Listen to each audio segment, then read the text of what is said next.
आजपासून आपण गीतेचे 18 अध्याय एकेका सत्संगामध्ये कव्हर करूया. सारांशमध्ये गीतेची एक सिक्वेन्स असते आणि कोणत्या बऱ्याच वेळा आपण घरी असल्यानंतर गीता वाचतो. तर गीता वाचल्यानंतर आपल्याला बऱ्याच वेळा ती गीता समजत नाही.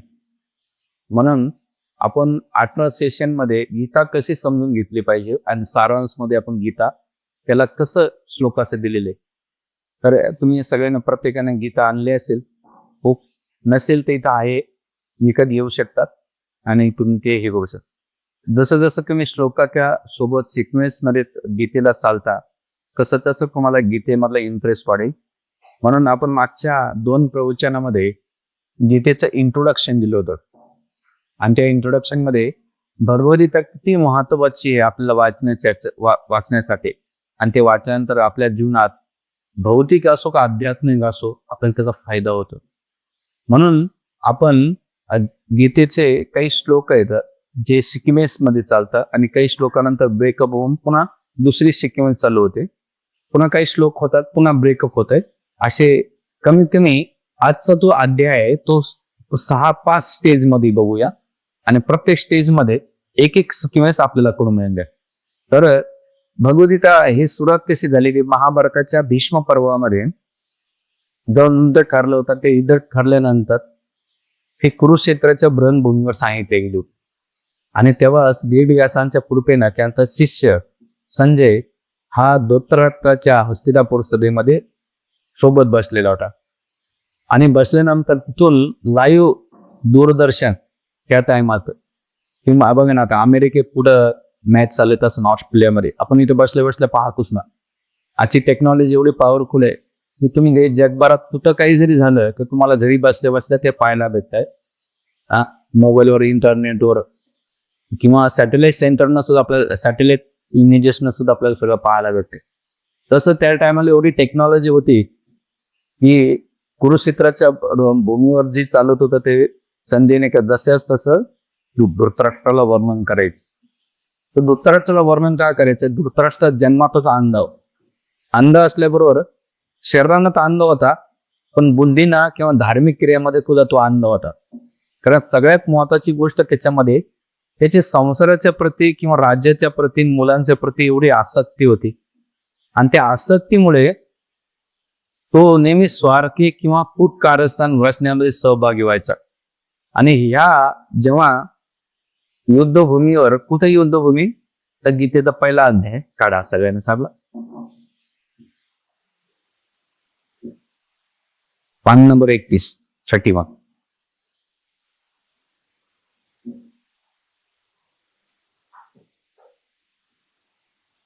इंग्लिश मध्ये वेगळं असेल. ही जे आहे ना, हे भेटला, पहिला अध्याय भेटला का इंग्लिश मध्ये थकीत, ठीक आहे. तर पहिल्या अध्यायाचं नाव आहे अर्जुन विषाद योग. अर्जुन विषाद योग का म्हटलेले, तर याचा श्लोक रेफरन्स मध्ये जर पाहायला गेलं तर पहिला अध्याय श्लोक नंबर 25 आणि 26 श्लोक नंबर काढा. ह्या अध्यायाचं नाव, ह्या अध्यायाचं या श्लोकामध्ये 25 आणि 26 श्लोक काढा, फुका लावायचा नाही, ठीक आहे. तो काय दिले 25 मध्ये भीष्म द्रोण प्रमुखता सर्वशे महेशितम वाच पार्था. पुढचा शब्द बघा, पश्चिंत समह कुरुनेती. भाषांतरामध्ये काय सांगले, भीष्म द्रोण आणि जगातील इतरत्र सर्व राज्य उपस्थित भगवान म्हणाले, हे पार्थ, इथे एकत्रित झालेल्या सर्व कुरुवंशीयांना आता पहा. कोणाला पहा, तत्र पश्यांती स्थित पार्था पितृनता पितृमहा. म्हणजे आचार्य मातुलाम भातृ पौत्र पौत्र सखीस्तत्व सुश्रुवा श्रुदं चैव सेन एरू भयोरुब अपी. या ठिकाणी दोन्ही पक्षातील सैन्याकडे आपल्या वाडवडील, अजय शिक्षक, मामे भाऊ, पुत्र, नातवंडे तसेच सासरे आणि हितचिंतकांना अर्जुनान पाहिजे. आणि पाहिल्यानंतर श्लोक नंबर 27 मध्ये ताम शिक्षता कौंतेय सर्व बंधना व्यवस्थिता कृपया परयुष्टो विशिदिंत ब्रविता. ते एक शब्द महत्वाचा आहे, विशिदिंती ब्रवितम, म्हणजे याप्रमाणे व्याकुळ झाला, म्हणजे व्याकुळ झाला मग विषाद झाला. म्हणून ह्या अध्यायाचं नाव काय ठेवलंय, अर्जुन विषाद योग दिले. म्हणजे श्लोक नंबर 27 मध्ये त्याने जेव्हा नातेवाईकाला पाहिलं तेव्हा विषाद केलेला आहे. पण आचार्य याला 2 नाव देतात. याला सैन्य निरीक्षण म्हणजे पहिल्या अध्यायामध्ये निरीक्षण केलेले आणि मराठीमध्ये प्रभुपादांना नाव दिले अर्जुन विषाद योग. आता अर्जुनाने विषाद केल्यानंतर योग हा शब्द कशा बाबतीत होतो? सुखामध्ये किंवा शरीराचं संदर्भ. पण दुःखामध्ये योग कसा येतो हा लय महत्वाचा. ते आश्चर्य म्हणतात दुःखामध्ये सुद्धा त्यांनी भगवंताला दोरला तर त्याच्यातून तुम्ही सहज पार होऊ शकता. म्हणून इथं नाव काय दिलंय? अर्जुन विषाद. आणि या अध्यायामध्ये जेवढे कोणी विषाद लोक होते हे दुःखातून पार झालेले आहेत. ह्या अध्यायाच्या पहिले दिलेले ह्या एका शब्दावरच आपल्याला आणखीन डिटेल्स बघत. पण आज आपल्याला अध्यायाचा सारांश बघायचा आहे 1 तासामध्ये. आताशी 5 मिनिटं झालेले 2 मिनिटं. तर पहिला श्लोक मना मागे. धृतराष्ट्रवाच धर्मक्षेत्रे कुरुक्षेत्रे समवेता विवत्सवा मामका पांडवाचैव किम पूर्वत संजया. इथे हे जो श्लोक आहे कोण म्हटलेला आहे? धृतराष्ट्रवाच. या श्लोकामध्ये धृतराष्ट्राची मेंटॅलिटीचं वर्णन केलेले. काय केलेलं आहे? धर्मक्षेत्रे कुरुक्षेत्रे समवेत विवत्सव म्हणजे ठिकाणाचं वर्णन करतात. कोणत्या ठिकाणाचं नाव आहे? धर्मक्षेत्रे, धर्माचं ठिकाण आहे. आणि हे धर्मक्षेत्र कुठं आहे? तर कुरुक्षेत्र नावाच्या ठिकाणी. का बरं येते? तर कुरु नावाच्या राजाने तिथं धर्माचा मोठा यज्ञ केलेला आहे. त्याची खूप मोठी स्टोरी. आणि मग केल्यानंतर तिथं आता पक्षीपात भावना येते त्याच्यामध्ये. काय पक्षीपात भावना येते? मामका पांडवाचैव किम कुर्वत संजय. हे संजया, माझ्या पुत्राने आणि पांडूच्या पुत्राने काय केलं? म्हणजे यानं काय केलं? कुरुवंशामध्ये पांडव आणि कौरव एकत्र होते. पण इथं त्याने काय केलं? भेदभाव केला. काय भेदभाव केला? की माझ्या पुत्र आणि पांडूच्या पुत्राला म्हणजे त्यांना नॅचरली वारसा हक्कातून त्यांना काय केलं? वगळलं, म्हणजे बाजूला करून टाकलं. आणि जेव्हा इथं स्वार्थी वृत्ती येते तेव्हा जीवनामध्ये संकट समस्या चालू होतात. आणि ह्या स्वार्थीमुळं दिलेले. आता हे त्याच्या मागं मनाच्या मागं त्याच्या मनात का बरं आलं? तर 4 गोष्टी. त्याला असं वाटत होतं की तिथे गेल्यानंतर माझ्या मुलाला ते राज्य भेटत. त्याच्या मनात ती काम नव्हती. पहिलं लक्ष आहे. दुसरं सांगतात की तो संशय होता त्याला की माझे पुत्र अधार्मिक आहेत आणि पांडव हे धार्मिक आहेत. कसे? युधिष्ठिर राजा धर्माचं प्रतीक आहे. म्हणजे ती ठिकाण कोणतं? धर्माचं ठिकाण आहे. धर्मक्षेत्रे पहिली जागा धर्माची. दुसरं तिथं जे समोरची पार्टी आहे पांडव, विशेष करून त्याच्या धर्मराज आहे ना, ते धर्मशील आहे. आणि धर्माचे बाप, धर्माचे मालक भगवान कृष्ण आहे. म्हणजे 3 गोष्टी त्यांच्या पांडवांच्या बाजूला अनुकूल आहेत. म्हणजे कोण? एक तर धर्माचे ठिकाण आहे, दुसरं धर्माचे मेन मूर्तिमान स्वरूप कोण आहे? युधिष्ठिर आहेत. आणि तिसरं धर्माचे मूर्तिमान भगवंत तिथे धर्माचं रक्षण करतात. आणि जे धर्माचं रक्षण करणार आहे ते विजयाचं काहीच नाही, म्हणून त्याच्या मनात संशय होता. हे दिलेले. तिसरी गोष्ट त्याच्या मनात तिसरा संशय आला, त्याला भय वाटत होता. कारण माझे पुत्र अधार्मिक आहेत आणि पांडवचे पुत्र धार्मिक आहेत. तर अशा धार्मिक ठिकाणी गेल्यानंतर माझ्या पुत्रांना धर्माचं पाठबळ भेटणार नाही. म्हणून त्याला असं वाटत होतं की कदाचित या ठिकाणात जाऊन माझे पुत्र काही समजोता तर करणार नाही. त्याला असं वाटत होतं आणि म्हणून भयभीत होता. आणि दुसरं त्याला भय कसे होतं माहितीये का? सगळ्यात मोठं, ह्या भूमीवर माझे पुत्र अधार्मिक असल्यामुळं, पापी असल्यामुळं विजयाची कोणती ना म्हणून तरी भीक होती. आणि चौथं म्हणजे त्याच्या मनामध्ये एक आशा निर्माण झाली धर्मक्षेत्राच्या नावावरून. काय आशा निर्माण झाली? पांडव धर्मशील आहे आणि जिथं धर्म येतो तो माणसाची नीतिमत्ता आणि प्रामाणिकता किंवा त्याच्या जीवनामध्ये त्याला वैराग्य निर्माण होते. कदाचित हा पांडवांना असं वाटतं की रक्तपात पाडण्यापेक्षा भूमीला त्यापेक्षा सर्व देऊन टाकलेलं बरं, आपण मनात गेलं पाहिजे. म्हणून या धर्म या शब्दावर आधारित धृतराष्ट्राची मेंटॅलिटी या पहिल्या श्लोकामध्ये वर्णन केलेली आहे.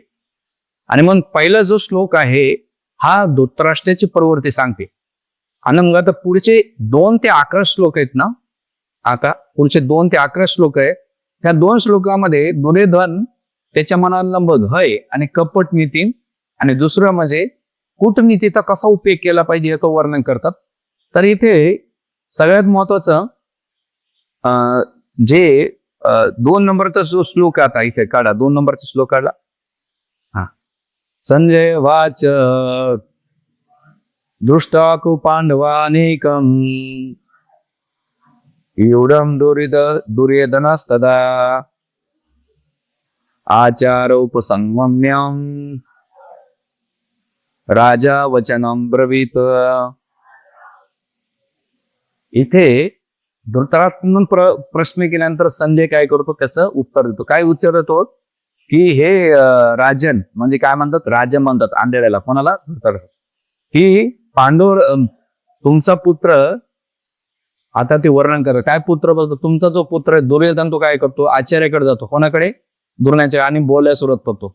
आणि मग गेल्यानंतर आता तुमचा पुत्र काय म्हणतो, आता हे श्लोक कोण म्हणतंय, संजय म्हणतो, पण संजय म्हणत नाही, तसं ओरिजिनल श्लोक आहे ना दुर्योधनाची मदत. आणि मग गेल्यानंतर ते काय म्हणतात, पश्यंता पांडुपुत्राणाम आचार्य महती चमो एवढं दुर्पत पुत्रेण तव शिष्येन धीमता. आता दुर्योधन द्रोणाचार्याकडे जातो आणि गेल्यानंतर काय म्हणतो, हे आचार्य, तुमचा बुद्धिमान शिष्य कोण, द्रुपद पुत्रेण. का बरं त्याने द्रुपद, दुष्टद्युम्नाचं नाव घेऊ शकला असता, पण द्रोणाचार्याचे ओरिजिनल दुश्मन कोण होते, द्रुपद होते, त्यांचे भांडणं होते. म्हणून यानं कूटनीती काय केली, आपल्याकडे मात्र ना जखमी मीठ रगडणं. तसं दुर्योधनानं काय केलं, दुष्टद्युम्नाचं डायरेक्ट नाव नाही घेतलं, तर पहिले दुश्मनाचं नाव घेतल्यानंतर काय होत, त्याच्या मनामध्ये आणखीन इच्छे नाही. मग धीमता काय म्हणतात, एवढं द्रुपद पुत्रे ना, बघा तुमच्या द्रुपदाचा पुत्र आणि तो शिष्य ना, आणि त्या म्हणण्याचं मागं त्याच्या मागं टोंट आहे. टोंट म्हणजे कसं आहे, अरे तुम्ही ज्यांना शिष्य म्हणतात ना, तो तुम्हाला गुरुला मारण्यासाठी तुम्ही याला लय शिक्षा दिली, आणि तुम्हाला माहिती आहे तुमची मृत्यूचं कारण खाणार, तरी तुम्ही शिके, म्हणजे तो व्यंगात्मक बोध, आपल्या भाषेमध्ये त्याला काय म्हणतात, तोंड न मारणं, किंवा आणखीन काय शब्द खवचट बोलणं एक साध्या भाषेमध्ये. तसं तो व्यंगात्मक भावनेमध्ये तो शिष्य ना धीमता, धीमता म्हणजे बुद्धिमान व्यक्ती. काय पाय गेल्यानंतर, आता ह्या श्लोकामध्ये गेल्यानंतर इथे पांडुपुत्राला हा शब्द वापरला, आणि केल्यानंतर इथे इथून 3 पासून तर 6 पर्यंत पांडव सैन्याचं वर्णन केलेलं आहे. काय केलेलं आहे, पांडव सैन्याचं वर्णन केलेलं आहे. कसं केलेलं आहे, याच्यामध्ये सैन्यामध्ये पहिलं कोण आहे, आता मी श्लोक घेत नाही, अत्र सुरामा हे श्वास, याचं पहिलं भीम आहे, दुसरं अर्जुन आहे, त्यांच्यापासून शूर महान धनुर्धार म्हणजे अर्जुन आहे, त्याच्यानं विविधान म्हणजे सात्विकी, भगवान कृष्णाचे आणि अर्जुनाचे शिष्य, त्याच्यानंतर विराट राजा, जे पांडवांना नाही का शेवटच्या काळात वनवासात असताना 1 वर्ष अज्ञातवासात असताना त्यांच्याकडे निवास केला विराट, आणि द्रुपद याप्रमाणे श्रेष्ठ योद्धा आहे. श्लोक नंबर 5 मध्ये बघा, ठीक आहे, म्हणतात या सैन्यामध्ये श्रेष्ठ शूरवीर बलिशाली असे दुष्टकेतू पण आहे, चेकितान पण आहे, काशीराज पण आहे, पुरुजित आहे, कुंती भोज आहे, आणि सैब यांच्यासारखे योद्धे आहे. बरं एवढंच नाही तर याच्यामध्ये हे तर आहे, पण याच्यामध्ये पराक्रमी युद्ध म्हणून अत्यंत शक्तिशाली उत्तम मौज आहे. सुवर्धा पुत्र म्हणजे कोण, अभिमन्यू, आणि द्रौपदीचा पुत्र कोण आहेत, 5 पुत्र, त्यांचं वर्णन आहे. हे काय येतं, रथी नाही तर महारथी आणि लवळ आहे. आणि गेल्यानंतर हे केल्यानंतर इथे तो कोणाला सांगत होता, दुर्योधन, गुरु द्रोणाचार्य. मग सिक्वेन्स लक्षात राहते ना तुमच्या. आता गेल्यानंतर कदाचित द्रोणाचार्याच्या मनात संशय आला की बा तू एवढं सैन्याचं त्यांचं वर्णन करतो पांडवांच्या, आणि मग हे चेहरा दुर्योधनानं पाहिला, कोणाचा, गुरु द्रोणाचार्य. मग पाहिल्यानंतर त्याच्या मनात पालचूक चुकली, आणि मग ते म्हणते नाही तुम्ही पांडवांचं एवढं, पण आपल्याकडे काय कमी आहेत का, मग कोण आहे का आपल्याकडे. मग श्लोक नंबर 7 पासून 8 पासून तर पुढे म्हणजे 7 पासून म्हणजे ते 9 पर्यंत दुर्योधना सैन्यांची नावं सांगतात. काय नावं सांगितलेत बघा खाली. ते म्हणतात की तुम्ही स्वतः भवान भीष्मस्य. आता इथं पहिल्यांदा दुर्योधनानं कोणाचं नाव घ्यायला पाहिजे, तर म्हणजे वयानुसार, ज्ञानानुसार आणि शक्तिशालीनुसार भीष्म देवाचं केलं पाहिजे. पण त्यांना असं वाटलं की भीष्म हे माझे आजोबा आहे आणि कुठे जाणार नाहीत, हे माझ्या मिखाला एवढं द्रुपदीचं वस्त्रहरण होत असताना सुद्धा एक शब्द बोले नाही. आणि आता मी नाव घेतलं नाही घेतलं तरी यांना काही फरक पडणार नाही. आणि गुरु द्रोणाचार्य पांडवांच्या प्रती त्यांचं साहजिक प्रेम आणि ते उद्या बदलू पण शकतात.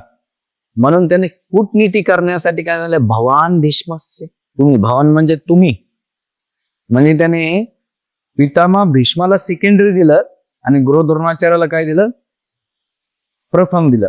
आणि मग गेल्यानंतर तो सेकंड कोणाचं नाव घेतलं, भीष्माचं. कारण भीष्मदेवाला वाटलं, मनात वाटलं की अरे मी जर यांचं नाव घेतलं तर नाराज व्हायचे, म्हणून म्हणाले भीष्मदेव. बरं, भीष्म घेतल्यानंतर तिसरं कर्णाचं नाव घेतलं. चौथं कोण आहे, कृपाचार्य. पाचवं कोण आहे, अश्वत्थामा, कारण हे चिरंजीव आहेत. विकर्ण कोण आहे, त्यांचा भाऊ आहे. विकर्णाचं नाव का घेतलं, दुसऱ्याचं नाव घेतलं नाही, विकर्णाचं काय घेतलं, हे 100 पुत्रापेक्षा धृतराष्ट्राची एक पत्नी ती वैश्य जातीतली, वैश्य म्हणजे व्यवसाय, आपलं शेती व्यवसाय, त्याच्या पोटी एक पुत्र जन्माला आला विकर्ण. जेव्हा द्रौपदीचं वस्त्र हरण होत होतं तेव्हा कोणी विरोध केला नाही, विकर्णाने विरोध केला. आणि केल्यानंतर त्यांना जर दुर्योधनाला वाटलं की त्यावेळेस त्या सभेमध्ये एकानं चिकार शब्द नाही काढला, पण माझ्या भावानं काढलं. आणि आता जर मी याचं नाव नाही घेतलं, हा कदाचित माझी पार्टी सोडून कुठं जाईल, पांडवांकडे जाईल. म्हणून त्याने काय केलं, कपटनीनं कोणाचं नाव घेतलं, विकर्णाचं घेतलं. आणि मग घेतल्यानंतर भूरिश्रवा काय घेतलं, भूरिश्रवा हे कोण येतं, अतिशय जुने येतं, शंतनू महाराजांचे वडील, म्हणजे भीष्मदेवाचे सुद्धा आजोबा आहेत. कोणाचे येतात, भीष्मदेव. आणि मग हे घेतल्यानंतर भूरिश्रवा घेतल्यानंतर पुढे सोमदत्त पुत्र युद्धात नेहमी काय करणार, युद्धात ठरणार, म्हणजे प्रमुख योद्धा आहेत, म्हणून त्यांचे नाव घेतले. बरं, एवढेच नाही तर यांचा मूळ काय आहे, आता इथं दुर्योधन काय म्हणतो, अन्याची भवा, म्हणजे याच्यापेक्षा आणखीन काही आहेत. आणि ते कोण येतं, सुर आहे आता. आणि श्लोक नंबर 9 कडे बघा. आणि हे कशासाठी करतो माहिती, मदर्थ तोक्त जीविता, माझ्या इंद्रियतृप्तीसाठी, माझ्यासाठी सगळेजण जीवन द्यायला तयार आहेत. म्हणून आता इथे दोघांच्या मेंटॅलिटीचं वर्णन केलं. दुर्योधन गुरु द्रोणाचार्याला पुढच्या श्लोकामध्ये ऑर्डर देतात आणि म्हणतात तुम्ही माझ्यासाठी मारा. आणि इकडे पांडव गुरु द्रोणांच्याकडे जाऊन काय करतात, आदेश मागतात, ऑर्डर सोडत नाही. म्हणजे या दोघांचा भावातला डिफरन्स तुम्हाला सिक्वेन्स लक्षात येते ना, पल्ली पडतं ना. तुम्ही म्हणतात प्रभू काय चालेल, पीपीटी आणलं होतं पण ग्रीन नाही असल्यामुळे आपल्याला. तर इथं गेल्यानंतर एकाशीसाठी तत्त जीवित, माझा अर्थ माझ्यासाठी सगळे जीव द्यायला काय आहे. आणि नाना शस्त्र प्राणी, म्हणजे हे सगळे शास्त्राने, आणि सगळे कोण येतं, सर्व युद्ध विशारद, हे विद्वान येतात. आणि हे केल्यानंतर 9 श्लोकामध्ये वर्णन केल्यानंतर पुढे 10 आणि 11 श्लोकामध्ये तुलना करतात. काय तुलना करतात, माझ्यासाठी ते म्हणतात की आमची शक्ती अपरिमित आहे, पितामह भीष्म यांच्याद्वारे पूर्ण सुरू आहे, परंतु भीमानं काळगोपूर रचलेल्या पांडवाची शक्ती मर्यादित आहे. इथं काय करतो तो, म्हणजे माझी सैन्य आहे ना, भीष्मदेवानं काय केलंय, संरक्षण केलेले. आणि कसं तुलना केली, कौरांची सैन्य किती होतं, 11 अक्षौहिणी सैन्य होते. आणि पांडवांचं किती होतं, 7. मग त्या मानानं नाही का माझी शक्ती भरपूर आहे आणि माझ्याकडे एवढे लोक, महान लोक आहेत. आणि दुसरी गोष्ट म्हणजे याच्यामधले बरेच जण इच्छामूर्तीच्या वरदानाच्या पलीकडे, म्हणून त्यासाठी या लोकांचं नाव घेतले. आणि श्लोक नंबर किती 10 दिल्यानंतर भीष्म अयोग्य रक्षिता आणि भीमाचं पण रक्षितम केलेले दोन्ही शरीर. आणि दुसरं काय म्हटलं, श्लोक नंबर 11 मध्ये काय गेलेलं आहे, पितामह भीष्मांना पूर्ण सहाय्य केलं पाहिजे बाकीच्या लोकांनी. आणि हे केल्यानंतर 12 नंबरच्या श्लोकामध्ये इथे दुर्योधन आता युद्धभूमीच्या सुरुवात करण्यासाठी विचार करतो. काय विचार करतो की आता भीष्मदेव हे आपल्याला विजय जिंकून देणार आहे आणि त्यांनी सगळ्यांना मदत केली पाहिजे. म्हणून 12 ते 19 नंबरच्या श्लोकापर्यंत, 12 ते 19 नंबरच्या श्लोकामध्ये काय दिलेलं आहे, पांडवांच्या विजयाच्या शंकाचं वर्णन केलेलं आहे.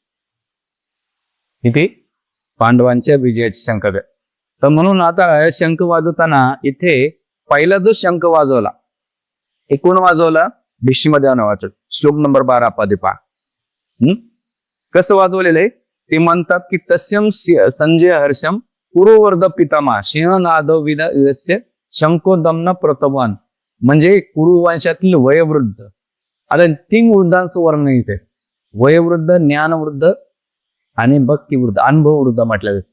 तर भीष्मदेव इथं कोणते होते? वयोवृद्ध होते, अनुभवातून महापराक्रमी होते आणि सगळ्या युद्धामध्ये ते अग्रणी होते. आणि दुसरं सगळ्यात महत्वाचे सैन्यपती होते. त्यावेळेस का बरं शंख वाजवला इथे भीष्मदेवाने? कारण दुर्योधने एवढं वर्णन केल्यानंतर मागच्या श्लोकामध्ये त्याच्या मनामध्ये 11 नंबरच्या श्लोकामध्ये त्याच्या मनात भीती होती. काय होती? की अरे माझे सैनिक भरपूर जरी असले पण माझ्या सैनिकामध्ये जर पाहायला गेलं तर कोणाशी जास्त जमत नाही. कर्णाचं आणि भीष्मदेवाचं जमत नव्हतं म्हणून कर्ण युद्धभूमीत नव्हता. त्याच्यानंतर बरेच माझे युद्ध सगळ्यांचा विरोधाभास आहे, तरी ते आलेले आहेत. पण पांडवांकडे सैन्य कमी आहे पण त्यांच्यामध्ये एकोपा खूप आहे. एवढं जरी झालं पांडव कधी फुटले नाही आणि त्यांच्या सैनिकामध्ये सुद्धा कोणी फुटण्यासारखी शक्यता नाही. म्हणजे शक्ती कमी आहे पण एकता भरपूर आहे. आपल्याकडे शक्ती भरपूर आहे पण एकता अजिबात नाही. म्हणून त्यांच्या मनात ती भीती होती. ती भीती दूर करण्यासाठी पितामह भीष्मानं काय केलं? श्लोक नंबर 12 मध्ये शंख वाजवला. कसा वाजवला? दम्न प्रतवान, शंख दम्न प्रतवान. केवळ दुर्योधनाला आनंदित करण्यासाठी काही नाही, प्रेमानं शंख वाजवला. बघत ना श्लोकामध्ये. आणि केल्यानंतर ते शंख वाजल्यानंतर त्या युद्धाला भूमी वाजवण्यासाठी कोणते कोणते वाजवले? तर श्लोक नंबर 13 मध्ये काय लिहिलेलं आहे? शंख वाजवलेले, ढोल, ढोल म्हणजे मोठे ढोलाक, धन धन धन धन. त्याच्यानंतर भेरी, भेरी म्हणजे जे शिंग असतात प्राण्यांचे, गाईचे, म्हशीचे, बैलाचे, त्या शिंगापासून बनवलेले वाद्य. त्याच्यानंतर नगारे, तुतारी आपल्याकडे वाजवतात, रणशिंगे एकत्र वाजवून काय लिहिलं? एकत्रित ध्वनी अत्यंतर कसा होता? तो भयंकर होता. आणि एवढं वाजवल्यानंतर भीष्मदेव काय करू लागले? हे शंख वाजवण्याच्या मागं दुर्योधन एक ही शंख वाजवण्यासाठी बाह्य गोष्टीतून पाहिलं गेलं तर दुर्योधनाला ते काय करू लागले? उत्साह देत होते. पण आंतरिक शंख वाजवण्याचं मेन कारण होतं की हे दुर्योधन, तुझ्या जिंकण्याचं कोणतेही शक्यता नाहीये, कारण समोर जे आहे पांडवांच्या बाजू,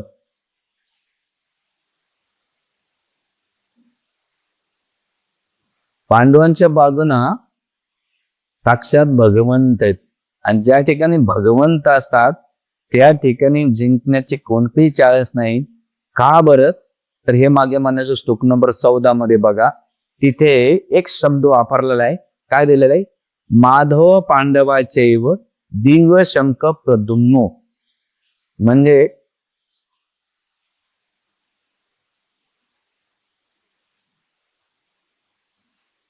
हरे कृष्ण हरे कृष्ण हरे राम. शंख आपले शंख झाले. मोबाईल तुमको सायलेंट करून द्या, नसेल तर बाजूला करून द्या. एवढी अनाउन्समेंट करून जरी होत नसेल तर इथं हजेरी तर हडप माती तिकडे जमा करा, पोचा नावानं बांधार. ठीक आहे. तर भीष्मदेवाने शंख वाजवण्याचे 2 कारण. पहिलं कारण म्हणजे बाह्य दृष्टीकोनातून दुर्योधनाला उत्सव येतात, पण आंतरिक दृष्टिकोनातून हे शिकायचं की समोर माधव आहे. मा म्हणजे लक्ष्मी, ढो म्हणजे नारायण. अरे ज्या ठिकाणी नारायण असते, लक्ष्मी असते, त्या ठिकाणी विजयाचं साथ शक्यच नाहीये. तरी तू आशा करतो जिंकण्याची. म्हणून इथे बसलेल्या त्या शंख वाजवल्यानंतर इथे हे शंख वाजवल्यानंतर त्या तात्पर्यामध्ये 14 नंबरच्या श्लोकामध्ये एक शब्द दिलेला आहे, जयस्कु पांडुपुत्रांना येशाम पक्षे जनार्दना. म्हणजे तिथे काय दिलेले? पांडुपुत्रासारख्या व्यक्तीचा नेहमी विजय होत असतो, कारण भगवान कृष्ण आणि त्यांचे सहकारी असतात. ज्या ठिकाणी भगवंत असतात त्या ठिकाणी लक्ष्मीदेवी सुद्धा काय असते? लक्ष्मीदेवी आपल्या पतींना कधी एकटी राहत नाही. म्हणून विष्णू किंवा भगवान कृष्ण शंखामधून उत्पन्न झालेल्या दिव्य शंखाद्वारे कळून आले की भाग्य आणि विजय अर्जुनाची वाट बघत आहे. म्हणून भीष्मदेव काय करतात? शंख वाजवतात. आणि या व्यतिरिक्त हे दोन्ही मित्र ज्या ठिकाणी रथावर बसलेले आहे, तो रथ कोणी दिलेला आहे? साधारण व्यक्ती दिला नाही तर कोण दिलेला आहे? अग्निदेवाने दिलेला. यावर निश्चित होते की त्रिलोकीत कुठे फिरला तरी तो काय होईल, विजय होईल. बरं, याचं लक्षण अजून आणखीन काय, इथे एक तुम्ही शब्द जर पाहिला आणखीन, तर याच्यामध्ये सगळ्यात महत्वाचं, ज्या रथावर तुम्ही बसले त्या रथावर हनुमानजी आहेत. कोण? हनुमानजीचं चिन्ह आहे. आणि ज्या ठिकाणी हनुमानजी असतो तिथे विजय निश्चित असतो. म्हणून भीष्मदेव मग अरे मूर्खा दुर्योधन, कशाच्या आशेच्या किरणावर आलायच, पण आता काय करू, विनाशकाली पुरी बुद्धी मी कुठं खाल्लंय, आता मला तुझ्या बाजून लढावं लागतंय, म्हणून शंख वाजवले. इकडे शंख वाजवल्यानंतर कोणाच्या मनात काही वाटलं नाही, भीष्मदेवाने शंख वाजवले, ह्याला दुर्योधनाला आनंद झाला, बाकी नाही. पण इथं पांडवाच्या बाजूने भगवान कृष्णाने शंख वाजवला, आणि भगवान कृष्णाच्या शंखाचं नाव काय होतं, आता हे दिलेलं आहे श्लोक नंबर 15 मध्ये. पांडव जेव्हा शंख वाजवतात तर तिथे काय दिलेले बघा, पांचजन्य ऋषिकेशो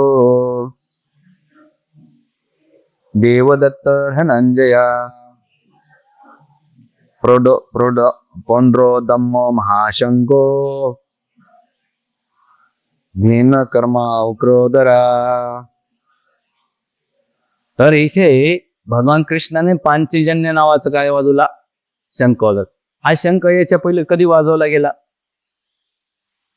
जेव्हा भगवान कृष्ण त्या ब्राह्मणाचा पुत्र यमलोकात घेऊन गेले होते, त्यावेळेस यमलोकामध्ये जेव्हा भगवान कृष्णाने शंख वाजवला होता तर सगळेजण मुक्त झाले होते. आणि म्हणून आचार्य म्हणतात की भगवान कृष्ण जेव्हा शंख वाजवतात तर त्याच्या माग भगवंताचं एक होतं, अर्जुनाला उत्साह देण्यासाठी, आणि दुसरं भगवंत अर्जुनाला गॅरंटी देतो, मी जेव्हा शंख वाजवलं ना तर पराजय कधीच होऊ शकत नाही, कारण हा शंख माझा आहे. पंचजन्य ऋषिकेश्वर. मग भगवान कृष्णाने शंख वाजवल्यानंतर अर्जुनाचा शंख वाजवला, आणि अर्जुनाच्या शंखाचं नाव काय, देवदत्त धनंजयानं तो शंख वाजवलाय. आणि मग इथे कोण ब्रदम्य म्हणजे अतिशय भीमानं कोणता शंख वाजवला, आता भीमाला इथे एक शब्द वापरलाय, वक्रोदर. वक्रोदर म्हणजे काय, त्याच्या पोटामध्ये काही जरी गेलं तरी भक्षण होत आहे. अन्न जसं भीम पचवतो तसं या युद्धमध्ये सगळ्याला महावक्रोदय, सगळ्याला तो नष्ट करून टाकेल. म्हणून इथे आचार्यनं वेदव्यासाने जो शब्द वापरलेला आहे वक्रोदर, भीम कर्म, भीमाचे जे कर्म आहेत ना अतिशय दुस्तारे, आणि तिथे जिंकण्याचे खूप चान्स आहेत. बरं, एवढेच याने शंख वाजवले का, तर बाकीचे पांडवाने शंख वाजवले. तर कोण वाजवलेला आहे, अनंत विजय राजा कुंती पुत्र युधिष्ठिर, म्हणजे युधिष्ठिर महाराजांच्या शंखाचं नाव काय आहे, अनंत विजय. आता आपल्याला वेळ कमी आहे पण बाकीचे पण श्लोक कोट करायचे आपल्याला. त्याच्यानंतर धनंजय, अर्जुनाचा श्लोक कोणता आहे, देवदत्त आहे. वक्रोदराचा कोणता आहे, भीमाचा पौंड्रक. त्याच्यानंतर युधिष्ठिराचा कोणता आहे, अनंत विजय. नकुलाचा कोणता आहे, सुघोष. आणि सहदेवाचा कोणता आहे, मणिपुष्पक. ह्या पाचही पांडवाने आणि भगवान कृष्णाने शंख वाजवले, त्यांचे नाव आहेत. आणि हे शंख वाजवल्यानंतर बरं येणेच वाटवलं का, नाही, तर मागे दिलेले का इथे कोण कोण वाचवलेले, शंख दोन पुस्तक भरपूर जणांना वेगळे शंख वाजवले. श्लोक नंबर 8 मध्ये बघितलं, याच्यामध्ये कोण वाचवलेलं आहे, काशीराज, शिखंडी, दुष्टदुम्न, विराट, सात्विकी, द्रुपदीचे पुत्र अभिमन्यू याने आपले शंख काय केले, वाजवले. पण इथं संजयनं श्लोक नंबर 14 मध्ये पाहिलं तर इथे एक शंखाचं नाव घेतलं, दिव्य शंखो. पांडवांचे शंख कसे होते बघा, माधवा पांडवाचे व दिव्य शंख प्रद्युम्न, म्हणजे पांडवाचे शंख सुद्धा कसे होते, दिव्य. आणि दिव्य या शब्दाचा अर्थ काय, शाश्वत किंवा इतर काळासोबत राहतात. जेव्हा ते वाजवले, दिव्य वाजवल्यानंतर तिथं काय दिव्यता प्राप्त होणार आहे. पण तुम्ही जेव्हा शंख वाजवल्यानंतर काय होईल, ह्या आपलं भीष्मदेवाचे आणि कौरवांच्या बाजूने शंख वाजवले, कोणाच्या जीवनात फरक नाही. पण जेव्हा पांडवांनी आणि भगवान कृष्णाने आणि पांडवांच्या बाजूच्या महारथीने जेव्हा शंख वाजवले, तेव्हा श्लोक नंबर 19 मध्ये काय दिलंय? सघोष धार्तराष्ट्राने हृदय गेदार. जेव्हा पांडवांचे आणि शंख वाजवले, पांडवांच्या बाजूचे शंख ऐकल्यानंतर काय झालंय? धृतराष्ट्राच्या पुत्रामध्ये हृदयामध्ये काय झाली? भीती निर्माण झाली. बघा श्लोक मध्ये काय बघितलं तुम्हाला? हा विविध प्रकारचे शंख निनाद वाढत गेला. या निदानाने आकाश आणि पृथ्वी दोन गेली आणि धृतराष्ट्र पुत्रांची हृदय विदर्ण झाली. म्हणजे त्या शंखानं काय केलं? आता पहिले जेव्हा भीष्मदेवाने शंख वाजवला तर तिथं कोणाच्या जीवनात काही फरक पडला नाही याचं वर्णन येते. पण जेव्हा पांडवाच्या बाजूने शंख वाजवला तर कौरवांच्या बाजूला काय झालं? हृदय काय झाले? विदीर्ण झालेले. आणि हे विदीर्ण झाल्यानंतर इथे सगळ्यात महत्वाचं, आता श्लोक नंबर 19 मध्ये जर पाहिलं गेलं तर ह्या अशी अवस्था कधी येऊ शकते ना? ते जो एकदा भगवान कृष्णाची जो शरणागत घेतो ना त्याला कोणत्याही संकटाची भीती वाटत नाही, कारण त्याला माहिती आहे या संकटातून मला केवळ भगवंत पार करून घेऊन जाते. पण जे भौतिकवादी असतात, इंद्रिय तृप्तींच्याप्रती आसक्त असतात आणि जे अधार्मिक जीवन जगत असतात त्यांना भौतिक जगातली प्रत्येक गोष्ट भीती निर्माण करत असते. म्हणून आपण एवढ्या वर्षे जर अध्यात्म करीत असाल आणि भक्ती करत असाल तर तुम्हाला भिण्याचं कोणतंच कारण नाही. आमचे एक वरिष्ठ ब्रह्मचारी नेहमी सांगतात, न जिने का लालच न मरणे का डर. म्हणजे आम्हाला जगण्याची आशा नाही आणि मरण्याची भीती वाटत नाही. ऐकायला बरं वाटतंय, बोलायला बरं वाटतं, पण आवड. पण हे कधी येऊ शकतो? जो भगवंताच्या भक्तीमध्ये असतो ना त्याच्या जीवनामध्ये तो कशाला घाबरत नाही, कारण त्यांना माहिती आहे जे काही करते माझ्या जीवनात प्लॅनिंग ते भगवंत करते. या भावनेनं तो जीवन जगत असतो. पण जो व्यक्ती संसारामध्ये आसक्त राहतो, वस्तूंच्या व्यक्तींच्या प्रती आसक्त राहतो, त्याला पदम चिंता आणि भयानं तो ग्रस्त असतो. म्हणून इथे आचार्य आपल्याला सांगतात की प्रत्येक व्यक्तीनं भगवंताची शरण घेतली त्याला भयभीत होण्याचं कारण नाही. जर तुम्ही शरणागत नाही घेतली तुमच्या जीवनात भय निश्चित राहणार आहे. आणि सगळ्यात मोठं भय कोणतं आहे जगामध्ये माहिती आहे? मृत्यू. आज आमच्या ब्रह्मचार्याचे वडील काल वारले, आम्ही घेऊन गेलो नाते खाली 5-6 ब्रह्मचारी तेवढे होते आणि 2 ग्रस्त आहेत. खाली 20-25 लोक आणि काही स्टुडंट्स आले आणि 3 दिवस एकदम चांगल्या पद्धतीने एका दिवशी त्या दिवशी झाले. तर त्यावेळेस विचार करत होतं खूप श्रीमंताचे डेड बॉडी जळत होते. तिथे बरेच जण आले होते, खूप गर्दी होती. आज कमी 8-9 डेड बॉडी जळत होत्या समसून बोला. तिथे बघितल्यानंतर लक्षात आलं की अरे या जगातलं सगळ्यात परम सत्य आहे, एका मिनिटात जळून भस्म सापडेच आहे. तरी मनुष्य जीवनात किती मोठ्या प्लॅनिंग करतो हा, आणि बाहेर आल्यानंतर लगेच होण्याच्या जीवनात काहीच फरक पडत. पण तिथे बघितल्यानंतर तो दृष्टिकोन तुम्हाला आला पाहिजे की नाही बाबा आपण आपल्या जीवनाला असं घातलं पाहिजे की प्रत्येक मोमेंट आपण भगवत भक्तीत कसं गेलं पाहिजे याच्याबद्दल विचार केला पाहिजे. नाही तर आपल्या मृत्यूसारखी गोष्ट आसक्ती आणि भय आणि चिंतामुळे आपण दुःखी राहणार आहे. म्हणून पांडव निर्भय कसे होते? भगवंताच्या आश्रयाखाली होते, कारण त्याने आपल्या जीवनाची लगाम दोरी सगळं भगवंताच्या हातात दिलं. आणि दुर्योधनाकडे शक्ती बाह्य भरपूर होती पण विजय नव्हते आणि भयभीत होते. म्हणून इथे विजयाचे संतत वर्णन केले. आता श्लोक नंबर 20 पासून 27 पर्यंत इथे जर पाहायला गेलं तर आता इथे सैन्याचं निरीक्षण केलेले, म्हणजे ऑब्झर्वेशन केलेले. काय केलेले तर श्लोक नंबर 20 मध्ये इथे अथ व्यवस्था दुष्टम धार्तराष्ट्र कपी ध्वज प्रवृते शास्त्र संपन्ते धनुर्विद्यान पांडवा ऋषिकेश तदा वाक्यम इदम महामहीपते. म्हणजे इथे विजयाचे शंख आणि निर्भयताचं लक्षणाचं वर्णन केलेलं आहे की हनुमानाचे चिन्ह ध्वजावर आरूढ आहे. पांडुपुत्र यावेळी धनुष्य हातात घेऊन बाण सोडण्यास सज्ज आहेत. राजन हे कोण म्हणतात? राजन. संजय कोणाला म्हणतो? धृतराष्ट्र म्हणतो. माझ्याची वटन नाही क्या दादी बी लिहू हे सर लिहू ना. हा तर इथे अर्जुन भगवान कृष्णानं आता काय झालं या सैन्याचं वर्णन केल्यानंतर आता अर्जुन भगवानकडे इथं ऋषिकेश शब्दानं उच्चार करतात. कोण का? ऋषिकेश तदम वाक्य इदम महीपते. आता पहिल्या श्लोकामध्ये माधव म्हणण्याचा अर्थ काय? जिन लक्ष्मी आणि नारायण तिथं विजय.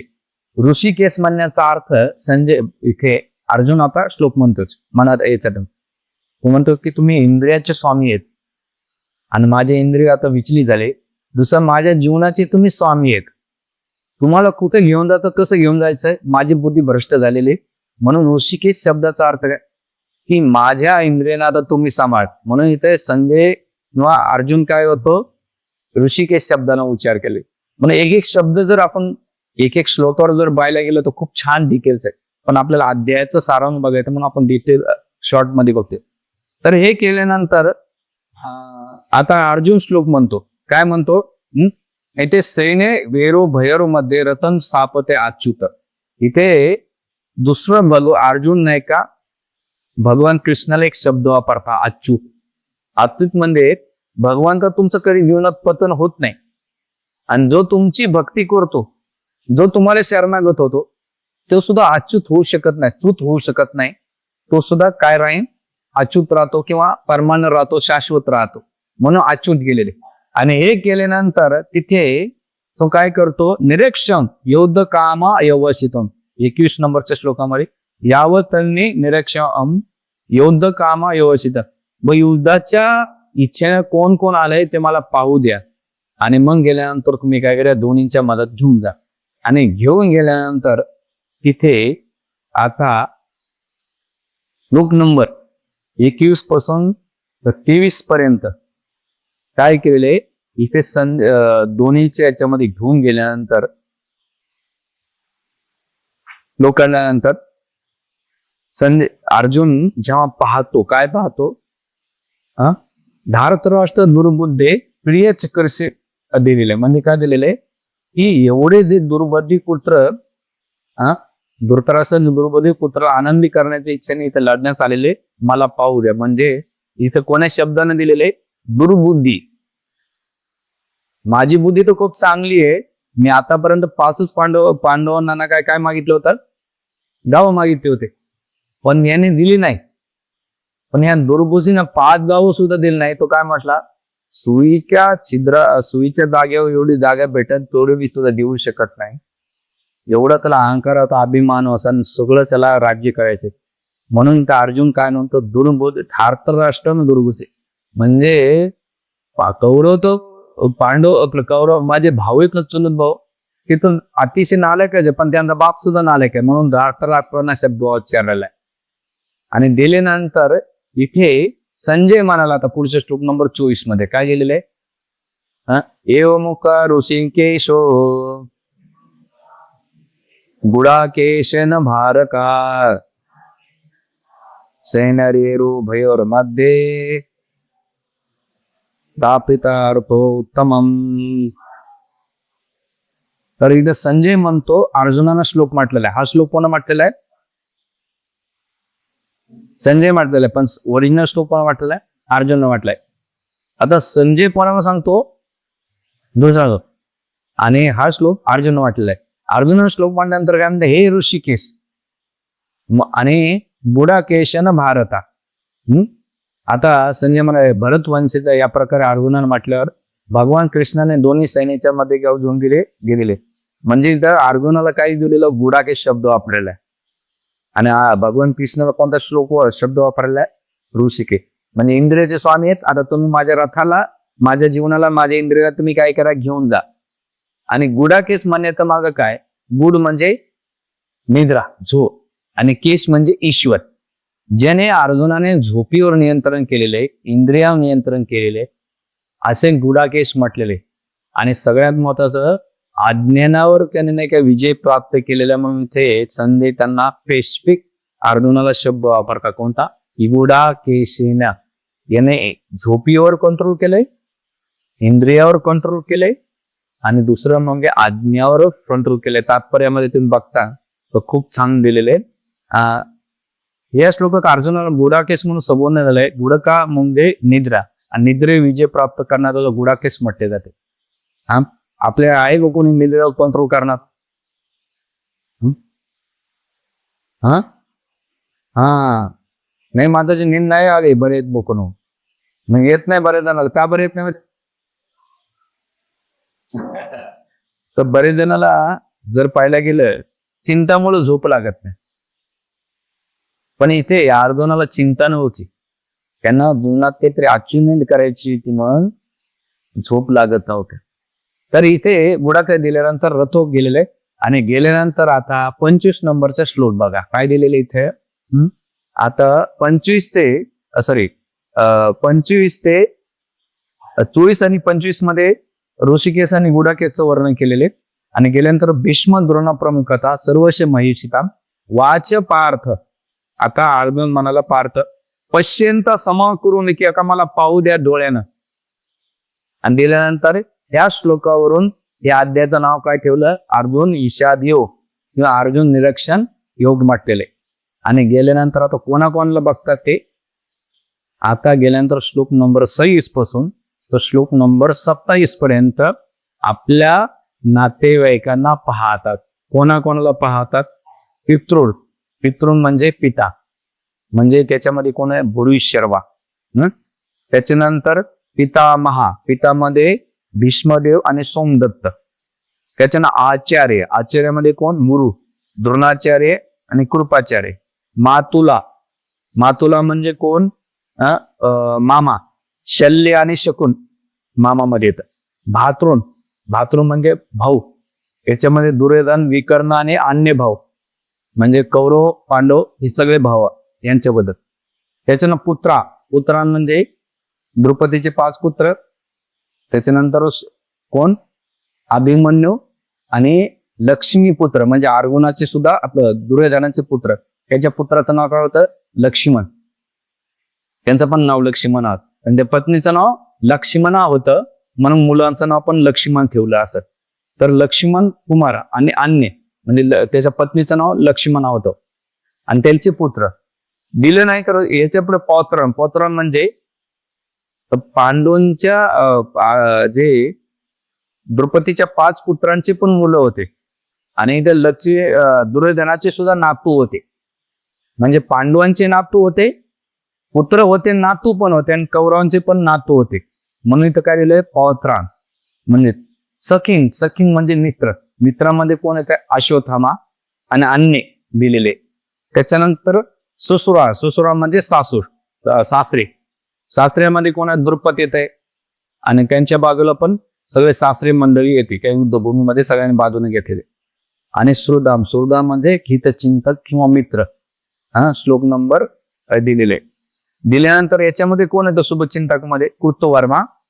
आणि याच्यामध्ये सगळ्यात महत्वाचं शुभचिंतक कोणी असेल तर पांडवाच्या बाजूला इथं अर्जुन जो म्हणतो शुभचिंतक, तुम्ही साक्षात माझ्या सोबत आहे. श्रोत कोण आहे? भगवान कृष्णाचे लागूच आहे. पण हे सगळे आल्यानंतर श्लोक नंबर 28 मध्ये जेव्हा श्लोक नंबर 26 पाहिल्यानंतर 27 मध्ये काय झाले बघितल्यानंतर त्याच्या मनात एक भावना निर्माण झाली. काम, शिक्षा, कौंतेय सर्व बंधना व्यवस्थित सगळ्याला पाहिलेत ना. कृपया परिविष्टो विषिदिंत अब्रवीत म्हणजे त्यांना जसं पाहिलं तर काय झालं? विषित झालं, म्हणजे तो काय झाला? दुःखी झालं. आणि दुःखी झाल्यानंतर काय नातेवाईकाला पाहिलं, आणि करुणाने काय झाला? याकुळ झाला. आणि याप्रमाणेच तो म्हणाला. काय म्हणाला अर्जुन? पुढे 28 मध्ये 28 मध्ये काय? दृष्टाम सोजनम कृष्णा युवचा समस्त सिद्धांती मम गात्रानी मुखंच परिशुष्यते. आता 28 पासून तो श्लोक नंबर 46 पर्यंत अर्जुनाने युद्ध न करण्याचे कारण देतात. आता या 27 नंबरच्या श्लोकानंतर भगवान कृष्णाने अर्जुनाला इथं मोहित केलेले. बलदेव विद्याभूषण आणि त्यांच्या टीकेमध्ये म्हणतात, याच्या पहिले अर्जुनाने सगळ्या नातेवाईकाला पाहिलं होतं. याच्या पहिले द्रुपदाच्या तिथे युद्ध पण त्याने केलं होतं, हरवलं होतं. कोणाला? भीष्म, द्रोणाचार्याला, कृपाचार्याला. येटून जेवढी सेना होती अज्ञातवासात असताना अर्जुनानं हरवलं होतं. तेव्हा त्यांनी पाहिलं, पण त्यांना कोणताही प्रभाव पडला नाही, शत्रू म्हणून पाहिलं होतं. याच्या पहिले युद्ध पण त्यांनी केले, एवढं कधी मोहित नाही झाले. असाच मोहित का झाले आणि झाल्यानंतर मोहित होण्याचं लक्षणाचं वर्णन करतात. काय लक्षण करतात? सिद्धांती मम गात्राने ते म्हणतात की स्वजनांना नातेवाईकांना पाहिल्यानंतर त्यांच्यात कंप सुटतो. कंप बघितलं, जसं आमच्याकडे ब्रह्मचारी, त्याला राग आला ना, फरफरतर कापतो आणि त्याची भूत नप्प फरफरतात.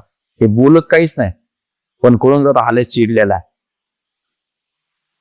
असे त्याच्या कुठं खात आणि ते भुया हात थरफर कापत. ते तुला असं वाटतं काय करून काय नाही, त्यावेळेस संध्याचं इथं आता पळा, असं कोणाचं असं कंप सूट.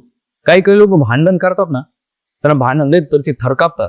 आहे का तुमच्यामध्ये असं कोण ते भांडण करताना थरकाप उडतं? त्याला त्याचा स्वभाव नसतो, पण कधी कधी भांडावं लागतंय किंवा जीवनातले मोठं संकट येणार तेव्हा थरकाप होतो. अरे आता काय होऊ माझ्या जीवनात माहित नाही ना. किंवा एखादा नाते तू आरलेला असेल आणि अचानक आपल्याला कळालं किंवा त्याला अर्ध्याने येतं, त्याच्या हातपाय लटलट होतात. तर इथं काय दिलं अर्जुनानं, काय दिलं सिद्धांतिक कंप सुटतो आणि गात्राने म्हणजे सगळे शरीर, ए टू झेड शरीर. जसं काल मी बऱ्याच दिवसाने व्यायाम केला, गेल्यानंतर आज रात्रपासून आजपर्यंत माझे सगळे स्पेअर पार्ट एवढे भयंकर होत आहे. बसताना गाडीत मला पाय टिकून बसावं लागतंय, बसताना पण प्रसाद घेताना सुद्धा, आता प्रवचन करताना सुद्धा विचार करतो कधी प्रवचन संपते, कारण ते स्पेअर पार्ट करून जाम झालेले. तर विचार करा, एक शारीरिक क्रियानं आपल्याला एवढी वेदना होते. जेव्हा दुःख आलं तर आपल्या जीवनात काय येतंय, आणि मग काय केल्यानंतर मुखम शुष्यती म्हणजे काय दिलं, कोरडं पडलं. श्लोक नंबर 28 मध्ये. आणि कोरडं पडल्यानंतर इथे काय केलं, त्यांना आवय फोडल्यानंतर तिथे युद्ध न करण्याचे ते कारण देतात. पहिलं कारण देतात श्लोक नंबर त्याच्या हातातलं पहिलं 29 मध्ये का, त्याच्या हाताला शरीराला कंप सुटतो, रोमांस म्हणजे काटे उभा राहतात आणि हातातून गांडी दसकाय पडतो, बोबानिकेचं आम काय होतंय, दाह्य म्हणजे गरम व्हायला लागते. आणि गरम झाल्यानंतर तिथे पुढे अर्जुन काय म्हणतो श्लोक नंबर 29 मध्ये, काय म्हणतो की निमित्तानीचे पश्चाने इपरतनीच केशव, मला थोडा सुद्धा आता इथं राहणे शक्य नाही, मला स्वतःचा विसर पडला कले, माझं मन चक्रावून गेले, हे केशव मला केवळ विपरीत घडण्याची लक्षणे दिसत आहेत. इथे हे सगळे पण आलेत ना, विपरीत घडण्याचे लक्षण आहेत. आणि केल्यानंतर इथे 28 पासून तर 30 पर्यंत तो मित्र नातेवाईकाबद्दल बोलतो आणि बोलतो म्हणतो पहिलं कारण, तो नातेवाईकाला पाहिल्यानंतर युद्ध न करण्याचं पहिलं कारण. 28 मध्ये काय दिलं त्यांना, 28 बघा तुम्ही बघितलं, दुष्टम सोजनम कृष्ण, त्याने काय केलं, नातेवाईकाला पाहिलं. दुसरं युचा समज विप्रा म्हणजे शरीराचे आपण सगळे वर्णन केले 28 पासून 30 पर्यंत. आता 30 पासून म्हणजे झाले 31 पासून 35 पर्यंत युद्ध न करण्याचे दुसरं कारण देतात. ते दुसरं कारण कोणतं दिलेलं आहे, श्लोक नंबर 31 पाहता. नाही नच श्रेय अपि पश्यामी, म्हणजे मला याच्यामध्ये कोणतंही श्रेय दिसत नाही. त्याच्यानंतर हातवा, बरं कोणतं श्रेय नाही, हातवा सोजन आहे म्हणजे माझ्या नातवाईकाला मारून मला कोणतंही श्रेय दिसत नाही. आणि न कांक्षते, अर्जुन भगवान कृष्ण म्हटले अरे ठीक आहे नातवर, पण तुला राज्याची अपेक्षा असेल ना, न कांक्षते विजय कृष्णा, तर त्यावेळेस मला राज्य पण नको. मग भगवान कृष्ण म्हणजे सुख कसं भेटल तुला, राज्य नाही घेतलं तर. मग अर्जुन म्हणतो नच राज्य सुखानेच, मला सुख पण नकोय. म्हणजे इथे त्यांनी काय बोलले, 4 गोष्टी हे राज्य प्राप्त न करण्याचे 4 कारण देतात, हे दुसरं रिझन देतात.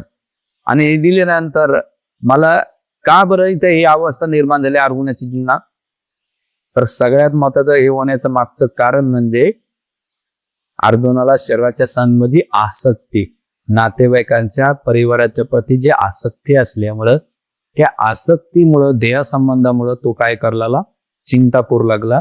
आणि केल्यानंतर पुढे श्लोक नंबर 32 पासून तर 35 पर्यंत इथं कोण कोण आहे तर त्यांचं वर्णन करतात. कोण कोण आहे त्याच्यामध्ये भाषांतरामध्ये बघा, तात्पर्यामध्ये हे गोविंद, ज्यांच्यासाठी आम्ही राज्याची, सुखाची व जीवाची देखील इच्छा करावी, ते जर आपल्या रणांगणावर युद्धाकरता सज्ज झाले आहे, तर मग आम्हाला त्या सर्वांचा काय लाभ? म्हणून हे मधुसूदन या शब्दाचा मानण्याचा अर्थ काय? तुम्ही मधु नामक दैत्याला, संशयाला मारलं, तसं माझ्या मनातला जो संशय, जेव्हा गुरुजन, कोण गुरुजन? द्रोणाचार्य, वडील, पुत्र, आजे, मामा, सासरे, नातवंडे, मेवणे, इतर नातलग आपल्या जीवांचा आणि संपत्तीचा त्याग करण्यात सिद्ध असून माझ्यासमोर उभे आहेत, तेव्हा जरी त्यांनी मला मारले तरी मी त्यांना मारण्याची इच्छा कशासाठी करावं? म्हणून हे जनार्दन काय दिलेलं आहे? हे जनार्दन थोडक्यात काय तर तिन्ही लोकांचा राज्याचा नियमही मी त्यांच्याशी लढणार नाही. धृतराष्ट्राच्या पुत्रांना मारून आम्ही कोणता आनंद मिळवणार? म्हणजे इथं काय केलंय? क्लिअर केलंय इथे अर्जुनाच्या देहात्म बुद्धीची हे माझे आहेत आणि हे माझे असल्यामुळे आता मी यांना मारू शकत नाही. इथं शरीरासंबंधीच्या आसक्तीचं वर्णन केलंय आणि म्हणून ती अवस्था झाल्यानंतर इथे आता हे का न करण्याचं, आता भगवंत म्हणे एवढं तू हे कारण देतोयस, पण याचं मागचं कारण काय? तो श्लोक नंबर 36 पासून 38 मध्ये तिसरं कारण देतात, पापाचं कारण. कोणतं पापाचं कारण देतात? ते मत पाप मेव आश्रय तस्माद हत्वेन अतताईना. म्हणजे इथे जे आतताई लोक आहेत बघा, या आतताई आक्रमणाला आम्ही ठार मारले तरी आम्हाला पापच लागणार आहे. म्हणून धृतराष्ट्र पुत्रांना आणि आपल्या मित्रांना मारणे आपल्यासाठी योग्य नाही. यापासून आम्हाला काय लाभ होणार? हे माधव, आपल्याच नातेवाईकाची हत्या करून आम्ही कोणते सुख प्राप्त करू शकतो? तर त्याला कोणतं पाप? आतताई. आता ते 6 प्रकारचे असतात. कोणत्या? तात्पर्यामध्ये बघा, विष देणारा. आता विष कधी दिलं होतं? जेव्हा लहानपणी पांडव होते तर दुर्योधनाने भीमाला काय दिलं होतं? विष दिलं होतं पहिलं. दुसरं काय दिलं? घराला आग. लाक्षागृहामध्ये जेव्हा पांडव गेले तर दुर्योधनाने काय केलेले? आग लावू घेतली. तिसरं घातक आणि तीक्ष्ण शस्त्राने आघात करणार. जेव्हा ते वनवासात असताना यक्षाला कौरव दुर्योधन नाही का सगळ्या घेऊन आक्रमण केलं होतं, तिथं पण ते पराजित झाले होते. चौथं, त्यांचं जुगारामध्ये सगळी संपत्ती हरण केली होती आणि संपत्ती तर लुटलीच नव्हती, पण याच्यावर त्यांच्या पत्नीचं, स्त्रीचं काय केलं होतं? भर सभेमध्ये वस्त्र हरण केलं होतं. आणि 6वी गोष्ट म्हणजे त्यांची भूमी आणि संपत्ती सगळे बळकावली होती. अशा 6 लोकांच्या आतताईचा वध केल्याला पाप लागत नाही तर पुण्य लागतंय. पण तरी अर्जुन काय म्हणतो? आच्या आतताईला जरी मारलं तरी मला काय लागेल? पापच लागेल. म्हणून मी तुम्हाला युद्ध करू शकत नाही. आणि मग हे इथं दिलेलं आहे. आता इथं 2 कारण दिलेले आहे. मनुस्मृती मनुसार हे पाप लागत नाही, पण अर्जुनाची दया आणि करुणा एवढी होती की त्याला आतताईंना मारण्याचं सुद्धा पाप लागण्याची भीती वाटत होती.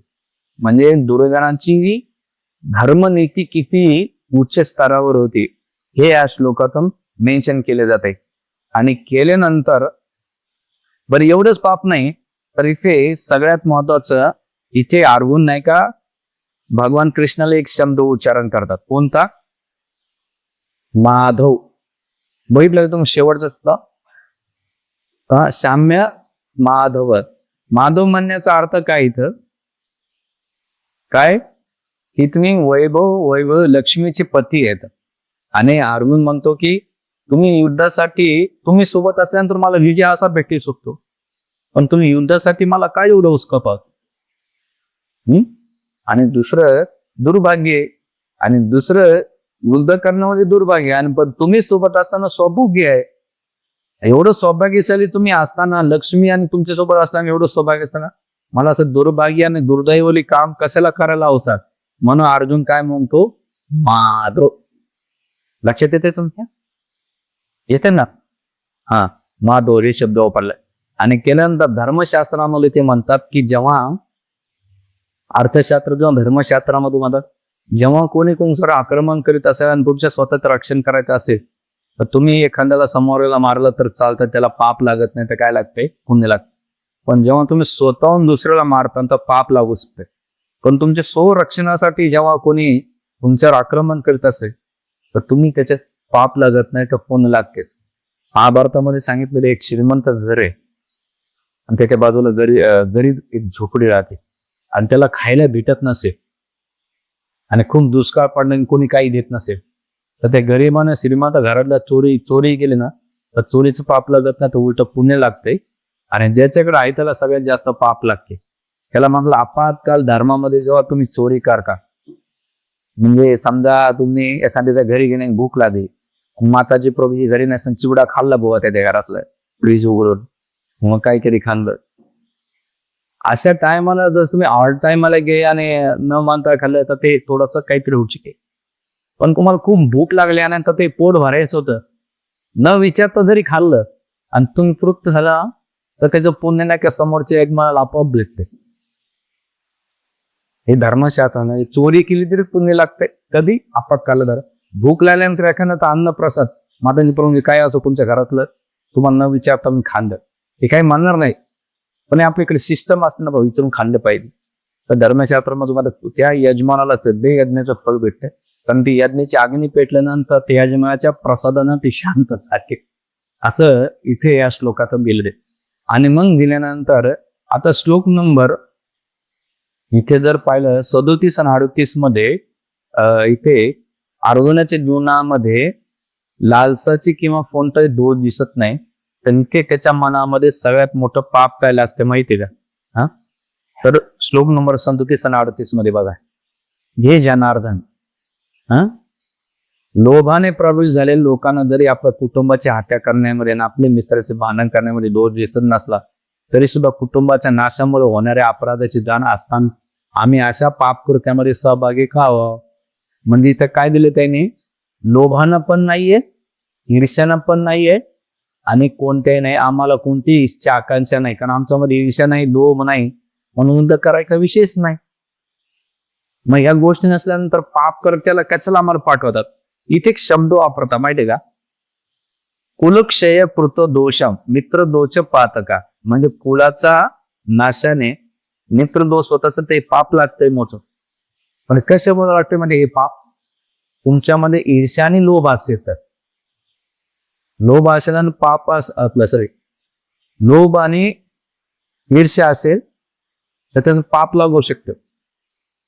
पण तुमच्यामध्ये लोभ नसेल आणि ईर्ष्या नसेल तर इथे काय दिलेले त्या पातक लागण्याची शक्यता नाही नाहीतर हे लागू शकते. ईर्ष्या आणि लोभ आला ती तुम्हाला त्या कुलाचं पाप लागणार म्हणजे लागणार त्या श्लोकामध्ये ते कोट केलेले म्हणून मला असे करतात केल्यानंतर भगवंत म्हणते अरे ही छोटी गोष्ट आहे याच्यातून काय होणार आहे तर काय नाही म्हणता.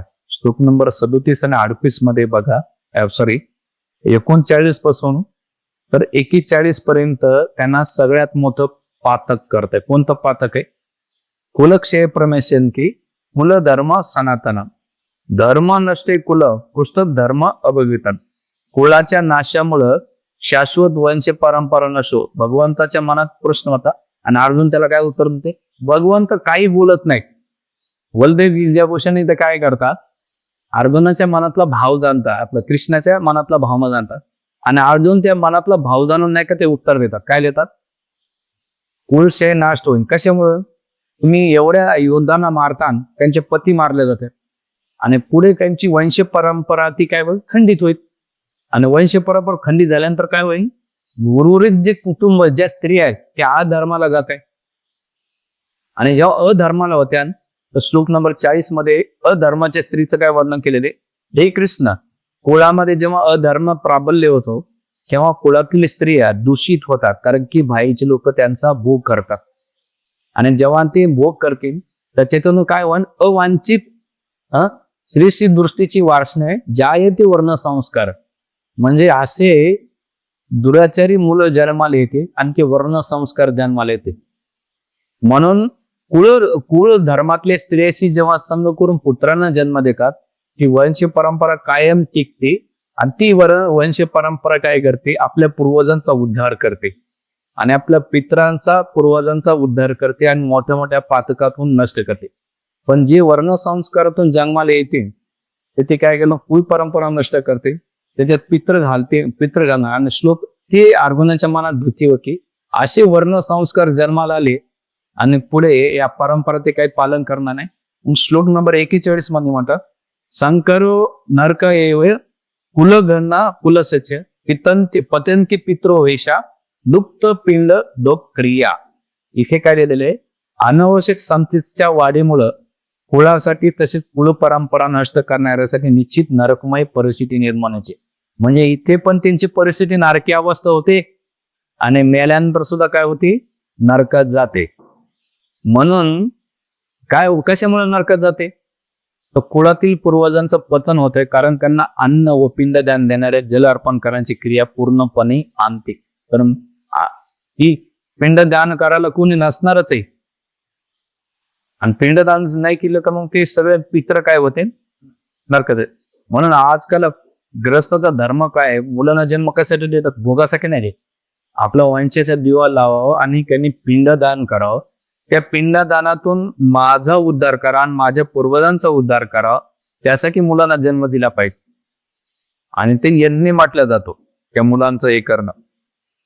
आणि जसं आपण आपल्या माता पित्यांचं करतो तसं आपलं सुद्धा आपल्या मुलांनी करावं म्हणून दिलं. जर ते नाही दिलं, वर्ण संस्कार, आजकाल वर्ण संस्कार खूप जन्माला आले. जसं माझ्या ओळखीचे नाशिक रोडला एक मोठी फॅमिली होती, त्यांचे वडील वारल्यानंतर त्यांची डेड बॉडी मेडिकल कॉलेजला डोनट केली आणि केल्यानंतर दुसऱ्या दिवशी सगळे नाते भेटून आले. ते सगळे मुलं नातो डॉक्टर होते, सगळे एज्युकेटेड लोक. ते 10-13 काहीच पडणार, दुसरे फिरत होते, चहा बिस्किट पेत होते. म्हणजे दादाजी आजोबा दिले जाऊ द्या. त्याने काही त्याचं पिंडदान घेतलं नाही, आणखी संस्कार करणं खायचे, पण त्यांच्या पुतण्याला बी भीती वाटत होते. म्हणले आपल्या आमच्या चुलत्याचं नाही केले, नालायकले शिकलेले, पैसे बी यांना काही केलं, विश्वास नाही, मी केलं पाहिजे. एकानं विचारलं, तो का करतो, उद्या नाही केलं नाही माझ्यावर बसलं लोक करायचं काय. म्हणून त्याने भीतीपोटी काय केलं, इकत दारणा नदीच्या पलीकडे बेलेत जाण्याच्या पलीकडे कोणतं गाव आहे, हा नाही हो, विधवा तर तिकडे आलाय, चेडी लाईफ प्रसंग. अरे कोण आहे ते गेस करू नका, नाही तर तुम्ही बटन डोकं लावा. हा लक्षात. हा तर तिथे त्या पुतण्यानं रामकुंडारी केलं आणि त्यानंतर त्याचा मित्र इस्कॉन मध्ये येतो आणि त्याने मला एक घटना सांगितली. त्याने भीतीपोटी घातलं. पण जे आजकाल सो कॉल जे एज्युकेटेड लोक असतात ते करत नाही, आणि मग याला मात्र वर्ण संस्था. आणि असं पिंडदान प्रिकरियर काम. म्हणून भक्त जरी झाले, जोपर्यंत त्याचं शुद्ध भक्त होत नाही तोपर्यंत त्याने पिंडदान घातलं पाहिजे, पूर्वजांचं केलं पाहिजे. तिने त्यांना कृष्ण प्रसाद विष्णू प्रसाद आपण केलं पाहिजे. नाही तर ते पितृदोष झाला की लोक आमच्याकडे येतात, महाराज बघा भाऊ तू पितृदोष, त्याच्यात नाही जात. म्हणून अर्जुनाच्या मावरती भीती होती. आणि श्लोक नंबर 1 गेल्यानंतर इथे शिकवे दिलेले, श्लोक नंबर 39 पासून तर 43 पर्यंत कुल नाशाचा भीती वाटत होती. म्हणून 4थं कारण दिले, कुलाचा नाश होईल आणि कुलाचा नाश झाल्यानंतर कुल परंपरा नष्ट होईल, आणि कुल परंपरा नष्ट झाल्यानंतर अधर्माची वृद्धी वाढेल, आणि अधर्माची वृद्धी वाढल्यानंतर कुळातल्या स्त्रिया दूषित होतील, आणि दूषित झाल्यानंतर वर्ण संस्कार जन्माला येईल. त्याच्यानंतर ते सगळे परिवार नरकात जातील, आणि मग पितरांचे पिंडदान काय होईल, बंद होऊन जाईल, पतन होऊन जाईल. आणि मग पुढच्या श्लोक नंबर 42 मध्ये ते काय म्हणतात, दोषरते कुलग्ना वर्ण संस्कार कारके उत्तृधनते जाती धर्म कुलधर्म शाश्वत. वंश परंपरा नष्ट करणाऱ्या दुष्कृत्यामुळे आणि या प्रकारे उत्पन्न झालेल्या अनावश्यक संततीमुळे सर्व प्रकारच्या सामाजिक योजना आणि कुटुंब कल्याणाचे सर्व कार्य काय होता, उद्ध्वस्त होता. आणि म्हणून इथे श्लोक नंबर किती म्हणतात की उचित कुलधर्माना मनुष्याना जनार्दना नरके नियता वासो भवंती अनुशुरुम. या शब्दामध्ये ते काय म्हणतात की हे कृष्ण गुरुशेखर परंपरा, मी असं ऐकलं बरं, मी काही स्वतःच लागत नाही, मी परंपरेतून ऐकलं म्हणून तुम्हाला ते सगळं सांगतोय. आणि या सगळ्या कुरपरांचा नाश होईल, नरकात नित्य निवास करते. म्हणून मला तुम्ही काय करा, पापात काही ढकलू नका. आणि मग त्याला शेवटच्या श्लोकामध्ये 44 श्लोक नंबर मध्ये पहा काय म्हणतात, अरे रे आम्ही भयंकर पाप करण्यास प्रवृत्त झालो, आणि किती चमत्कारे राजसुखाच्या भोगाने आणि लोभाने युक्त झाल्यामुळे आम्ही आमच्या नातलगांना मारण्यास शुद्ध झालो. म्हणून मला युद्ध करायचं नाही. आणि केल्यानंतर जरी भगवंत म्हटले, त्यावेळेस अर्जुनाच्या जीवनातलं काय झालं, शस्त्र लेणे धृतराष्ट्र पुत्रांनी माझ्यासारखे निशस्त्र आणि प्रतिकार न करणाऱ्या हस्ते केली तर ते माझ्यासाठी काय होऊन आधी चांगले. त्यांनी हत्या जरी केली तरी चालेल, पण मला हे करायचं नाही. आणि एवढं केवळ काय झालं, त्याने काय केला, संदेश शेवटचा श्लोक म्हणतो, एव मुक्त अर्जुना सांख्य रतोपासन उपसित विसृत संतर चाकम शोक सवर्ण मानसा. म्हणजे याच्यामध्ये ते म्हणतात की संजय मला रणभूमीवर याप्रमाणे बोलून झाल्यावर अर्जुनानं आपलं धनुष्यबाण बाजूला टाकले आणि अत्यंत शोककुल होऊन तो रथामध्ये काय झाला, बसला आणि डोक्याला आप लावून बसला. आणि बसल्यानंतर ह्या अध्यायाचं नाव केलं, पहिलं नाव दिलं अर्जुन विषाद योग. का बरं दिले, इथे अर्जुनाच्या जीवनात विषाद आलाय आणि त्या विषादातून मग आता कसं बाहेर काढायचं हे श्लोक नंबर पुढच्या भगवंत गीता सार दुसरा अध्याय नाव दिले सांख्ययोग. आणि सांख्य का दिलेलं आहे आणि गीतेचं सार का दिलेलं आहे तो अध्याय आपण पुढच्या शनिवारी पाहूया. हरे कृष्णा कृष्णा कृष्णा हरे हरे, हरे राम राम राम हरे हरे. तर एक मिनिट, तर आता ही सिक्वेन्स पाहूया. 1 नंबरच्या श्लोकामध्ये अर्जुनानं काय केलं, धृतराष्ट्रानं काय केलं, आसक्तीचं वर्णन केले. 2 ते 8व्या श्लोकामध्ये त्याने दुर्योधन कोणाकडे गेला, द्रोणाचार्याकडे गेला आणि सगळ्या सैन्याचं पांडवांच्या आणि कौरवांच्या सैन्याचं वर्णन केले. त्याच्यानंतर 12 ते 19 श्लोकामध्ये शंखनाद कोणी केलेले, पहिले भीष्मदेवाने केलं, नंतर पांडवाने केलं, पांडवांच्या सैनिकाने शंख केले आणि त्याचा काय परिणाम त्याचं वर्णन केलं. तिसऱ्यांदा श्लोक नंबर 20 पासून 27 पर्यंत अर्जुनाने काय केलं, सैन्याचं निरीक्षण केलं आणि त्याच्यामध्ये त्याने सगळ्या नातेवाईकांना पाहिलं, मित्रांना नातेवाईकांना पाहिलं. आणि श्लोक नंबर 28 पासून 46 पर्यंत युद्ध न करण्याचे 4 कारण दिले. पहिलं कारण म्हणजे मला विजयाची आणि आनंदाची अपेक्षा नाही म्हणून पहिलं कारण त्यासाठी दिले. दुसरं कारण पापाचं भीती वाटत होती. तिसरं कारण पहिलं कारण नातेवाईकांच्या प्रती आसक्ती, दुसरं कारण त्यांना विजय किंवा आनंद नकोय, तिसरं कारण पापाची भीती वाटत होती आणि चौथं कारण म्हणजे कुलनाशाचा हानिकारक प्रभाव किंवा त्याची भीती वाटत होती. आणि 6वी गोष्ट त्यांनी काय केली, युद्ध नाही करायचा निश्चय केला. श्लोक नंबर 46 मध्ये त्याने काय की दुःख होऊन की धनुष्यबाण घेऊन दिलं. हे 1 ते 46 श्लोकांची सिक्वेन्स सांगितलेले. हा झाला पहिला अध्याय आपण पडता पाहिजे. हरे कृष्ण.